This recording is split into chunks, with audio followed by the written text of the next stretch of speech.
I don't think people understand how important it is to ask questions at the end. And the reason why I am so big on this is because there's been times where I felt that perhaps I might not have done as good in the actual interview, but I really feel like I've been able to really kind of claw the whole interview back by the questions I've asked, because you really want to ask questions that make the interviewers go, oh, I haven't actually thought about that before. Oh, no one's ever asked us that before. Actually, yeah, do you know what? We might even have to go away and come back to you on that one. Like,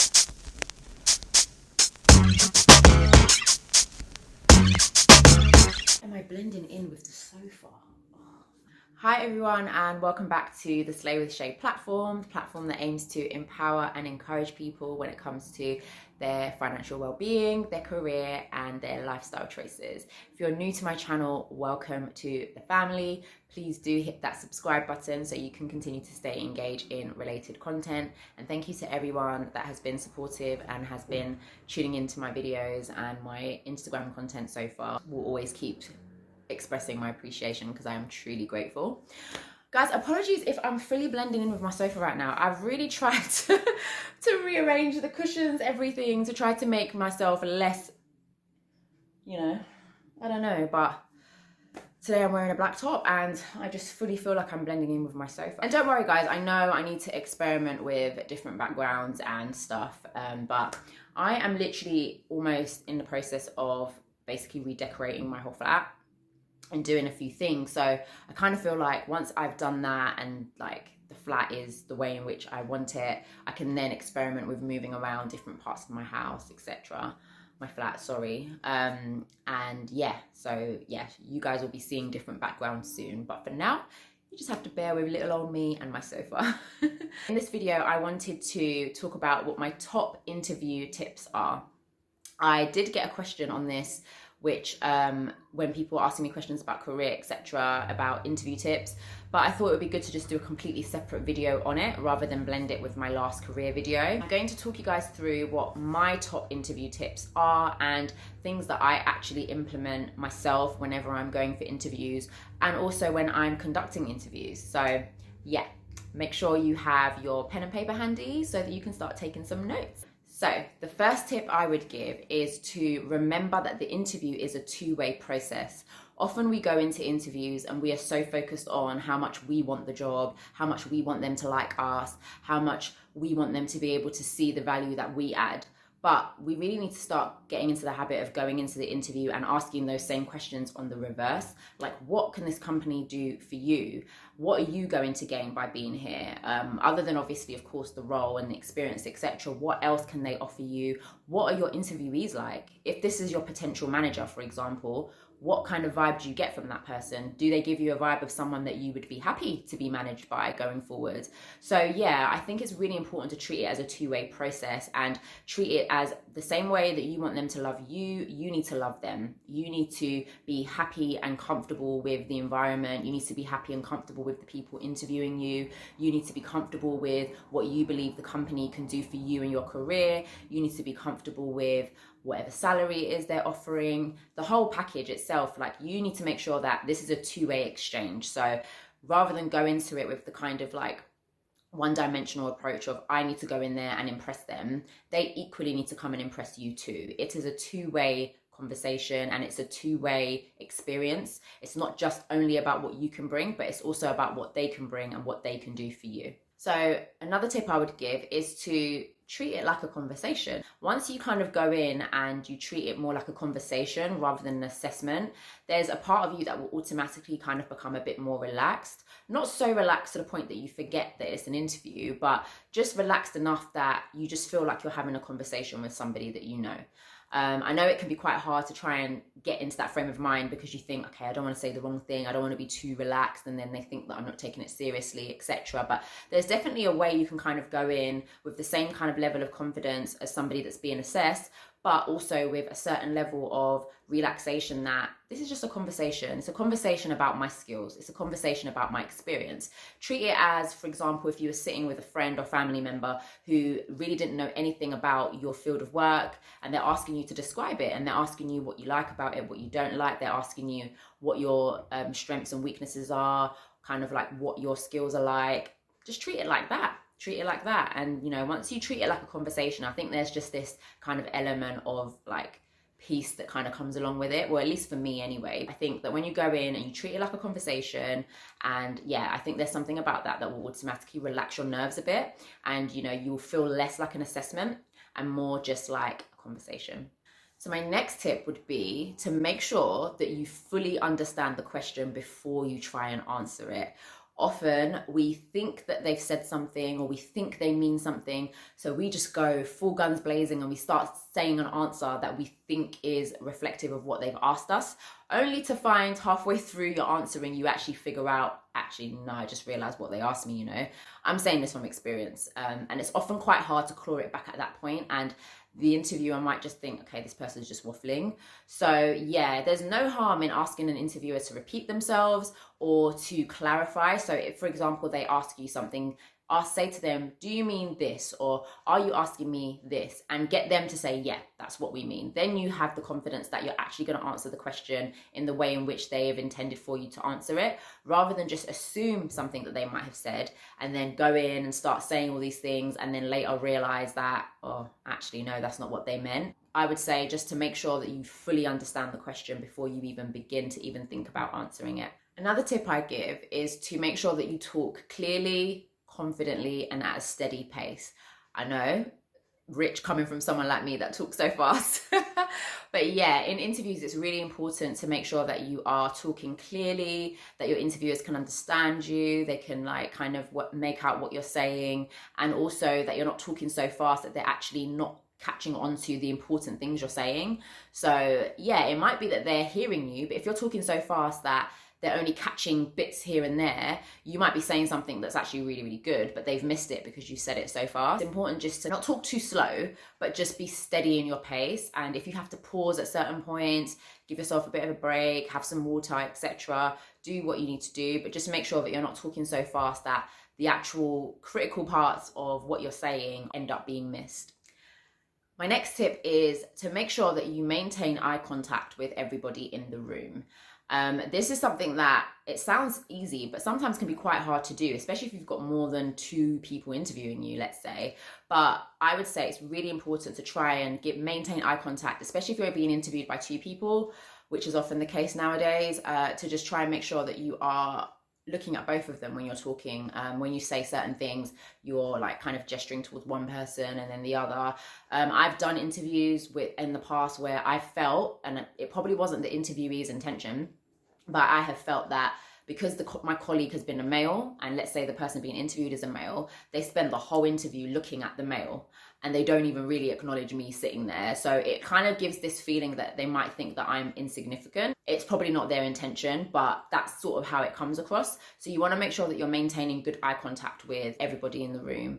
And yeah, just switch between them now and again. Just make sure that you are maintaining good eye contact with both of them. That really kind of, it makes them feel a little bit more connected to you. It makes them feel like, you know, you're actually talking to them.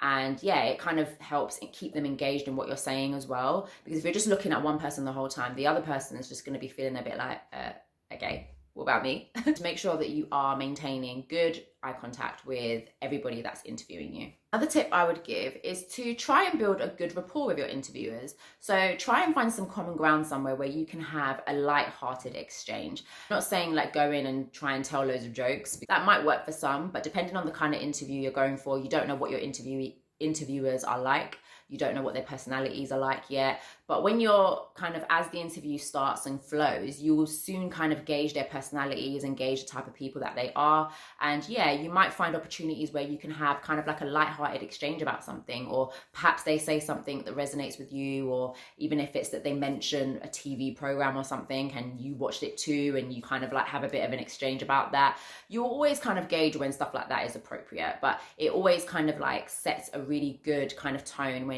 you're able to build a good positive rapport with the people interviewing you, especially if these people are going to end up being your colleagues. It kind of gives them an idea of what it might be like to work with you. Are you somebody that is good with banter, or are you someone that actually is a little bit cold, or are you someone that's a bit friendly, etc. It gives them a chance to really kind of get to know your personality a bit. And I know with fintechs, for example, they like to do like cultural fit type interviews along with the core competency-based interviews, etc. So within that, they're trying to really gauge, like, is this person the right fit for our organization? So wherever possible, just let your personality shine through, even if it's the way in which you answer your questions, etc., the way in which you phrase them. But if you can find good opportunities to let your personality shine through and build a good rapport with your interviewers, I believe that can really go a long way. Another tip is to be honest about your strengths and weaknesses where possible. I know the temptation sometimes of wanting to go into an interview and straight up lie about the things that you can do. But honestly, you are doing yourself a huge disservice if you go in and you say that you can do a particular task that you have never done before, and you know full well you probably can't do it, or it's not something that's easy to quickly go away and learn.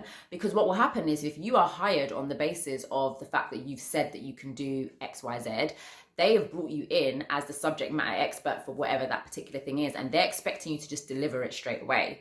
And yeah, you don't want to be, I don't know if you've seen that meme of the chicken in the ocean and it says something like, when you've lied on your CV and it's the first day of your job or something. You don't want to be like that. I know that, you know, in life, sometimes you might tweak your CV ever so slightly, or perhaps if you've been exposed to different areas and different like responsibilities, you might say that you've done it, even if it's just a case of you've just had exposure, but at least you have an understanding of it. So it's something that you can do. It just it might just be that you've not had the opportunity to do it yet. That's different. I'm not talking about that. I'm talking about when you flat out lie and you say that you can do something or you can deliver on something and you know you can't. I think you're doing yourself a huge disservice if you do that. And sometimes they can actually see through that, and that can actually go against you if they can tell that you're actually lying about it. So I would say, like, be honest about what it is you can and can't do. If there's something that they say and you know you can't do it, you literally can be honest and say you haven't had experience in that before, but it's either you can say that it's something that you've been looking into, or it's something that you have an interest in and you'd be more than happy to learn on the job, or you know that it's something that you would be able to thrive and excel in if the opportunity presents itself. There's ways in which you can phrase it so they know that, you know, if you had the opportunity to do whatever that is, you probably could, but you just haven't done it yet. Rather than saying, yes, you're an absolute expert at it and you can do it, and then they're like, great, I've just hired this expert in, I don't know, whatever, and then you come along and they tell the whole team, and then you come on your first day and they're expecting you to, you the expert, to do that thing, and then you're just sitting there like, yeah. So I would honestly advise against it. I know people have different opinions on this and people think that they can kind of go off and learn stuff. If it's a simple task, maybe you can, but me personally, I just think that I would just be having major anxiety about coming in and saying that I could do something that I categorically can't do. So I personally would advise against it. Another tip I'd give is to remember that the interview is an opportunity for you to really sell yourself and your skills and your experience. So make sure that you are doing that in the best way possible. Make sure that you're being very descriptive about what your core skills are, how your skills are transferable for this role, the experience that you can bring to this role, the value that you can add to the role and the company. Make sure that you're not selling yourself short. I think sometimes like we feel like we have to tone it down a little bit because we don't want to come across arrogant, but there's ways in which you can phrase it where you're actually just simply giving a good overview of your skills and why you're a good fit for the role, as opposed to coming across arrogant. Because at the end of the day, they want to be able to see that they want someone that can demonstrate that they would be good for this job. So every opportunity you get to do that within the interview conversation, definitely try and be as descriptive as possible. So rather than just being like, oh, I'm a problem solver. Okay, how are you a problem solver? What examples can you give to demonstrate where you've solved a problem effectively, and what was the outcome of that? So yeah, really try and find ways of being able to really describe your skills and really sell yourself, and really try to hone in on those skills in the way in which you describe it, so that they can see that them hiring you is going to be one of the best decisions they've made. So yeah, really try not to sell yourself short, and try not to just give like one like simple sentences of I'm good at X. You really want to talk about why you're good at it, how you're good at it, examples you can give to show that you're good at it.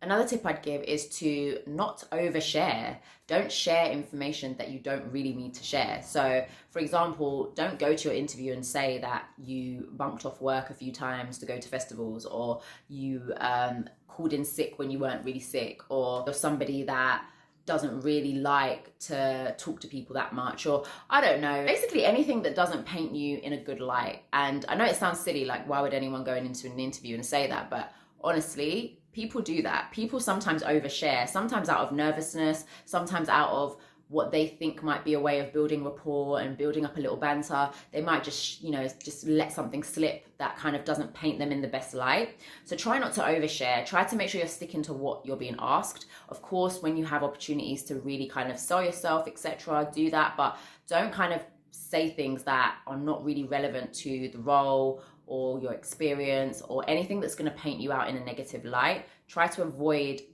mentioning anything like that. As silly as it might sound, I've seen it done quite a few times. So yeah, try not to mention anything that's going to paint you in a negative light. And the last tip I would give is to make sure that you're asking strong, probing questions at the end of the interview. I don't think people understand how important it is to ask questions at the end. And the reason why I am so big on this is because there's been times where I felt that perhaps I might not have done as good in the actual interview, but I really feel like I've been able to really kind of claw the whole interview back by the questions I've asked, because you really want to ask questions that make the interviewers go, "Wow, I haven't actually thought about that before. Oh, no one's ever asked us that before. Actually, yeah, do you know what? We might even have to go away and come back to you on that one." Like, you really want questions that get their brains buzzing, that even get them excited to talk about whatever it is you're asking. Or yeah, you want to ask good questions. You don't want to necessarily ask questions that people always ask. You want to ask questions that are a little bit outside of the box, but that can give you a good indicator of what it's going to be like to work for that company, what your day-to-day responsibilities are going to look like, what challenges the companies are facing at that moment in time, what the team structure is like, just questions, and how the company is currently performing. Maybe even if it's the case of you've brought a fact in, or you say, I read that the company is currently going through XYZ. How is that reflecting within the company now?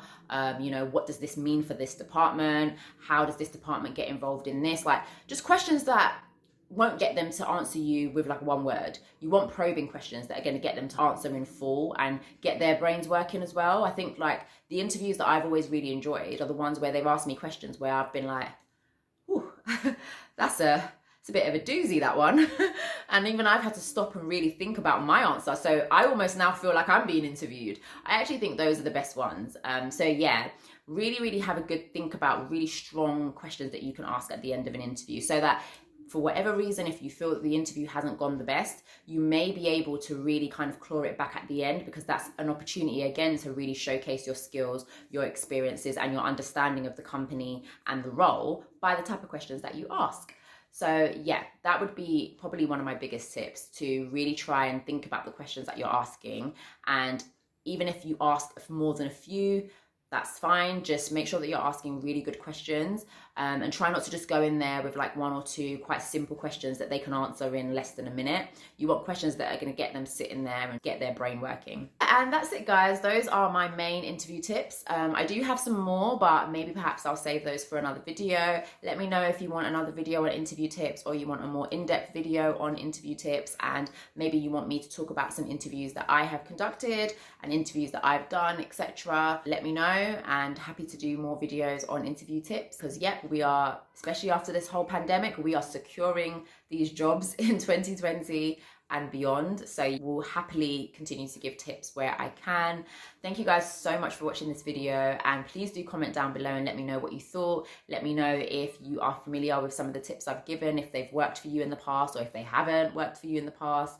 Let me know. As usual, always happy to engage with you guys. Thank you so much for watching, and look forward to seeing you guys in the next video.